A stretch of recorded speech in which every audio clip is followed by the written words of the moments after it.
the Washington State Director for the Mutual UFO Network. And boy, you were going gangbusters here, Maureen, for MUFON, because you just literally, a few moments ago, I understand, drove back from Vancouver, Washington, down the very southern part of the state, and tell us about the MUFON meeting you held down there. Well, I have to admit that when I called you an hour ago, it was to whine and complain and say, oh, God, I got up at 3:30 in the morning to drive 5 hours down for this meeting in Vancouver, did my meeting, drove 5 hours back, give me a break. And he says, you can do it. So basically what you guys are going to get is a kind of a recap of my meeting for this MUFON group, Washington MUFON group, because that's kind of what I have on hand. But I think you'll enjoy it. There's some interesting stuff. Washington State, in the world of ufology, I have discovered, is an intriguing place. Well, it is. Matter of fact, you have become one of these state directors, I know, that has now kind of brought in the entire state into the whole idea of investigating UFOs. Not just the Seattle area, not just the Olympic Peninsula where you live out there in Port Townsend, but you're traveling around the state holding these meetings. Where are you going to go next after Vancouver? Oh, golly, Walla Walla. You know, Washington State, there's lots of states that are big. Washington State is a challenge because it's not only a big state, but say there's the Olympic Peninsula, which is sort of sliced off from the mainland by the Puget Sound. So there's lots of water. There's ferries. There's bridges. There's Seattle metro traffic. There's the Cascade Mountains. And then it's like a 6-hour drive once you get through Seattle to go over to Spokane, Walla Walla, Tri-Cities, these other areas. So no matter where you go in Washington State, it's a long way. So, and then, of course, in the wintertime, you have the logistic problem of the snow in the mountains. So it's very hard to plan for any kind of meetings on the east side of the Cascades because you may not be able to get across the mountains to get to it. So, yeah, it's an interesting state. Now, you are not going to Walla Walla in the snow, are you? Well, I'm going in 2 weeks, and it could snow in 2 weeks, as you well know, but let's hope it holds off for at least that long. Oh, my goodness. Then the rest of the meetings will be west of the Cascades where the weather is, where it rains a lot, it doesn't snow. Well, yeah. Oh, that'll be good. My goodness, that is great that you're actually doing that, actually traveling around with, it's not the MUFON Roadshow, but it's going out and talking to the people that probably wouldn't be able to come to a MUFON meeting necessarily. Well, that's not only true, but I think there's a lot of areas where not very many people even know MUFON exists. And we get a number of really intriguing sighting reports from eastern Washington. I mean, really bizarre reports. And those are only coming from the people who are aware of us for some reason. And so, unfortunately, of course, the more we get out and have people become aware that MUFON exists, and there's some place for them to, file their reports, the more reports we get, and the more work we have to do. And I get home from this long day on the road, 3 new cases pop up in my inbox. I said, oh my God, no. And Washington State normally ranks in the top, say, second to fourth place in the number of cases received every month. And it's, which in a way is remarkable because the west side of Washington is often overcast, a lot of clouds, and it's hard to see things up there. And then, of course, this summer, we didn't get very many cases in August because of all the wildfires, and you couldn't see your hand in front of you, let alone something up in the sky. Well, yeah, so you're telling me that the state of Washington pretty much ranks at the very top levels of all of the MUFON states that are reporting UFOs? Absolutely, and always has. Oh, so interesting. UFO-wise, this is a very, very busy state. And that's one of the challenges that I have right now is to figure out why. Yeah. And by getting around and about, there's certain areas in Washington that are hot spots. And it's sometimes befuddling figuring out, well, why are there so many reports of certain types from these areas?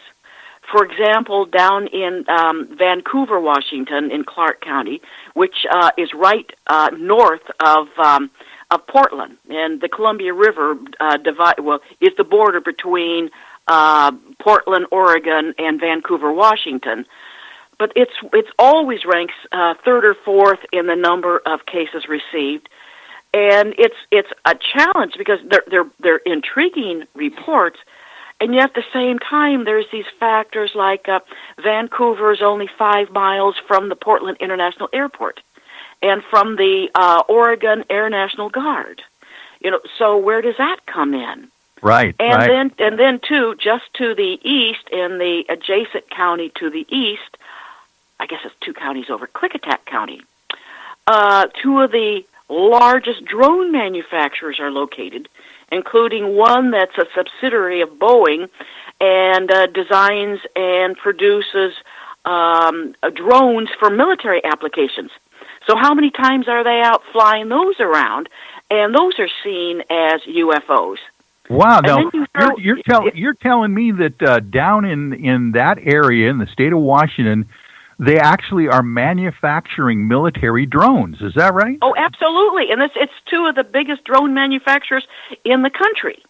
And one of them does belong to Boeing, and they do design and produce these unmanned aerial vehicles for military application.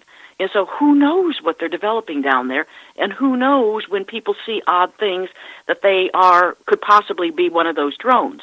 Yes, and also definitely. People down there, report a lot of helicopters, and often unmarked black helicopters that appear to be like accompanying. Either they're chasing or there's an object in the vicinity.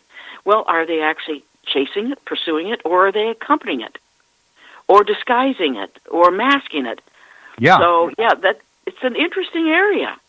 Wow, that's interesting. Matter of fact, I've got some people in the chat room here, Jaretta being one of them, going, hey, are there any Skagit County MUFON meetings in the works? Because you know what's going on up at Skagit County. Skagit County is in the works. Oh, wonderful. That borders on another she would know where Whatcom County is. Yeah, and Whatcom County is in the very northwest corner of mainland Washington. You have Olympic Peninsula, you have this big body of water, the Puget Sound, and then you have what is the mainland Washington, the very northwest corner, bordering Canada. That is usually the number 2 most active county in the state. And fortunately, we have the assistant state director, Tim Ward, lives up there, and all the Whatcom County cases go to him, and he is kept busy. And what they get reported almost exclusively are triangles. Oh. And so where in the world are they coming from? Yeah, exactly. They, who knows? They're not making drones out of triangles. I mean, these are probably the larger triangles that they're citing. Well, that's right. And some, Tim and I investigated a case last year together and there's a large Native American reservation in this county too, the Lummi Reservation. Yeah. And we investigated a case last year where somebody that Tim actually works with reported to him, and then he made a MUFON report about a house-sized triangle coming up from the Puget Sound, from the water, near Bellingham, over the Lummi Reservation, and dropping like 9 or 10 yellow or golden, orange, orbs down into the water. And wow. him and the witness went down there. They walked along the riverbanks. They walked every place. They couldn't find any sign of it.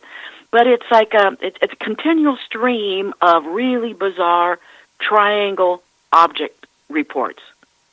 And then, we don't necessarily get a lot of cases from Skagit County, but we get probably the second busiest county is Snohomish, which is like between, between Whatcom County and again on the very western part of the state, north of Seattle.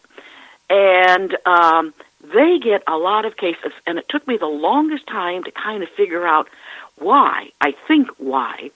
And it's because the Navy has this communication array, this antenna array. It's like the biggest in the country that communicates to all these submarines that are in the waters off in the Pacific.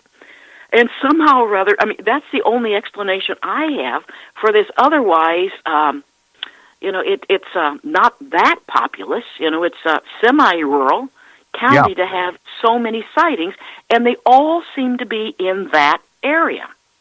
Very interesting. Now, by the way, I remember that at one point, was it about a year ago, you and I investigated some kind of a triangle sighting of a UFO close to the Lummi Indian Reservation. That was it. That was the one I was talking about. That's the one. Oh, interesting. That was the one yes, that's right. And it's, that area, for whatever reason, gets these triangles, and they don't appear to be coming from Canada. There's no bases around here where, they would have triangles on the bases. Anyway, so then we have Snohomish County, which is north of Seattle, where, they have all of these cases, and somehow or other they're associated, because of where they're sited, with that huge Navy communication array. Yeah. And it's like, what is I have to trek over there and have a look and do my research, but so that would be that. And then in my area over in Port Townsend on the Olympic Peninsula, we're, I'm never sure whether I live in the safest place in the world or the most dangerous, because 2 miles as the crow flies from my front door is the Indian Island Naval Armaments Depot. I think it's the Navy's biggest armaments depot on the West Coast. Yeah. And again, we see all the ships coming in there and loading and unloading. And then it's on a small little island called Indian Island, isn't that right? That's right, and it's between the Olympic Peninsula and the main, between me and you.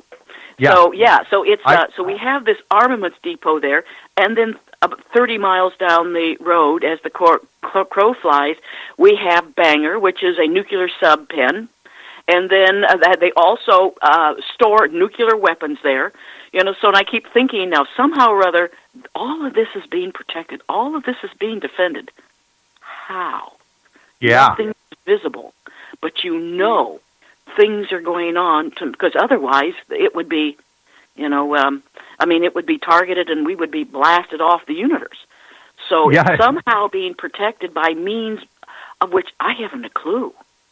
And I would imagine, Maureen, waking up every morning and realizing that if there was some kind of a nuclear exchange, that you guys would be at the top of the list as far as places. Yeah. I think we're absolutely toast. Oh man, I remember visiting your lovely house out there in Port Townsend, and from your front porch, you can actually see this Indian Island right down the street in front of your house. Right down the street and across the water. And it's not that far away. It's like, oh my goodness. It's 2 miles as the crow flies from my front door to there. So, and of course then the Puget Sound is not that wide. So all these nuclear subs that are going back and forth, they'd be going within a mile of my house. Yeah. So, and then you add the big shake, the big anticipated 9+ earthquake. Oh, yeah. And again, Port Townsend is absolutely ground zero. It's built on a glacial gravel bar all the way down. So it's great. One of those things where, life is interesting.